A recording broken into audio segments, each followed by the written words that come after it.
In order to understand why American politicians are here in America lobbying for Muslims, we must first get one important fact out the way.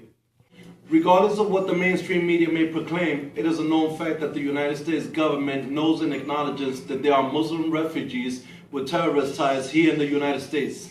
And what if I told you that there are American politicians that are working to block laws that can prevent a crisis in the near future, not because it is the right thing or the most civil thing to do for American interests, but instead because they're being paid by Muslim special interest groups to do so.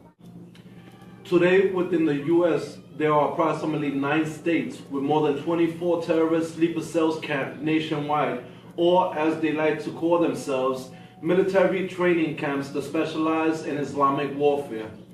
Now, before I go on, I'm going to share this video reference point in order to validate my first claim. You know, we've been telling you all about France's no-go zones, hundreds of Muslim-controlled areas around Paris that outsiders and cops don't dare to explore. They chose just to give it up. We have them here in the United States, too. I bet you did not know that. Nearly 24 enclaves popping up across 9 different states. And watch what happens when a stranger or an outsider tries to step inside. Have you on our land anymore? Come down there and you'll be arrested. But your land is open to the public. You'll be arrested if you come down. I'm not being nice about it because I don't appreciate y'all. The way y'all came up here. Okay? Leave. Period. Leave. Period. Don't say another word. So name some towns, name some cities, name some states. Where are Well, you? we have them in Texas, Sweeney, Texas. We have them in York, South Carolina. We have them in Commerce, Georgia. We have them in Red House, Virginia. We have them in upstate New York. We have them in California. We have them in Michigan.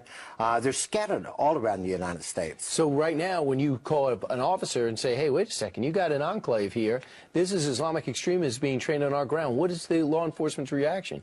Well, the interesting thing about these camps, they're located in very rural areas of America, which has very small police departments, and they intentionally set them up in these areas where, for instance, the one in New York, they have a total of 4 police officers. I want you to hear what you say is a recruitment, the sound of a recruitment video to fill up these camps. Listen. You're most welcome to join one of them, advanced training course in Islamic military warfare, or in Michigan, or in South Carolina, or in Pakistan, wherever we are, you can reach us. Most of these terrorist organizations are set up like umbrellas.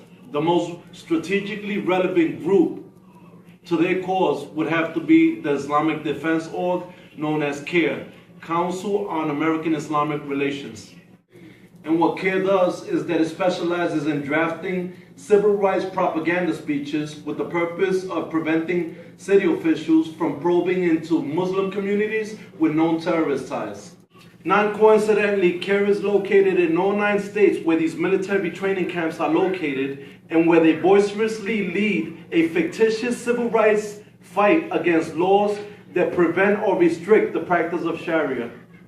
New York, Michigan, Virginia, Tennessee, South Carolina, Georgia, Texas, California, and Arkansas. FYI, in 2015, the FBI released a chart depicting CARE's connection to the terrorist group Hamas. This information is available under the Freedom of Information Act, courtesy of IPT, Investigative Project on Terrorism. There's also a chapter of the Muslim Brotherhood here in America, a group that is presently listed as a terrorist organization by 6 different countries. Mind you that liberals or Democrats can't say that it's because these countries are Islamophobes if 5 out of these 6 countries are actually predominantly Muslim. Muslim refugees coming from Syria are restricted from entering these following countries: Kuwait, Saudi Arabia, Bahrain, and Qatar. All of these countries, by the way, whom have 0 terrorist activity and have admitted 0 amount of refugees.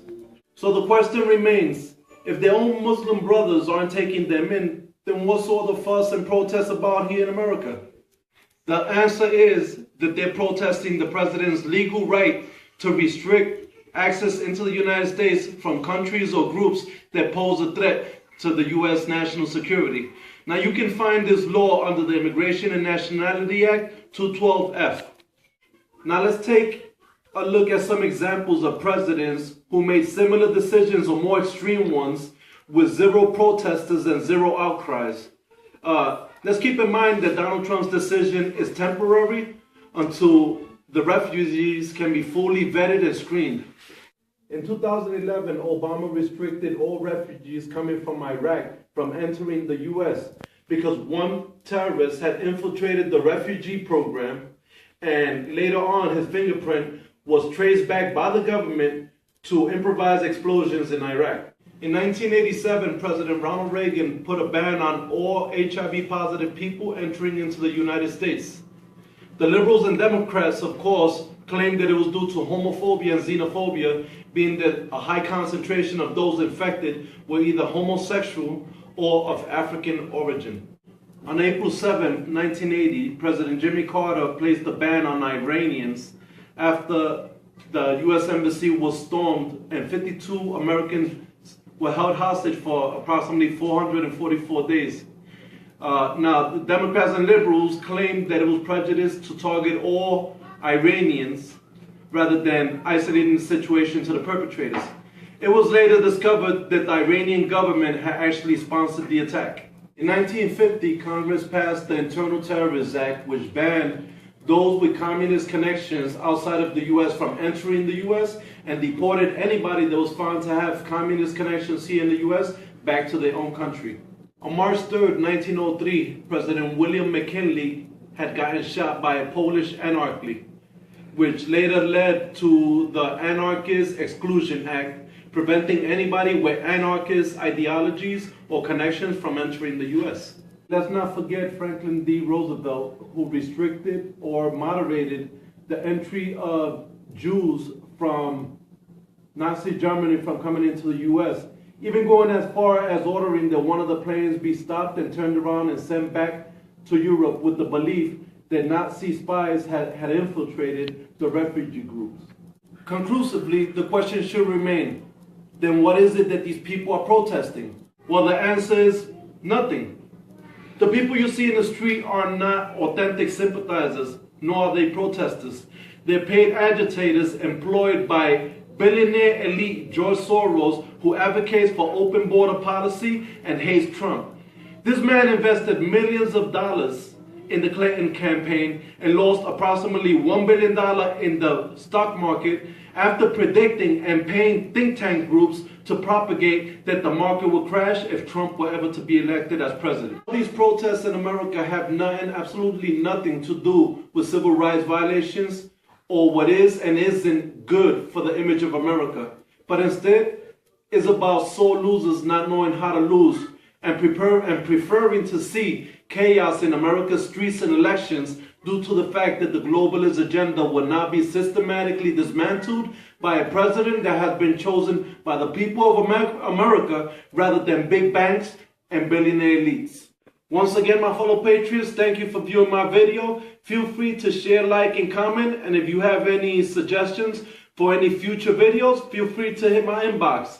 Remember, we can all make America great again, one topic at a time. Stay brave.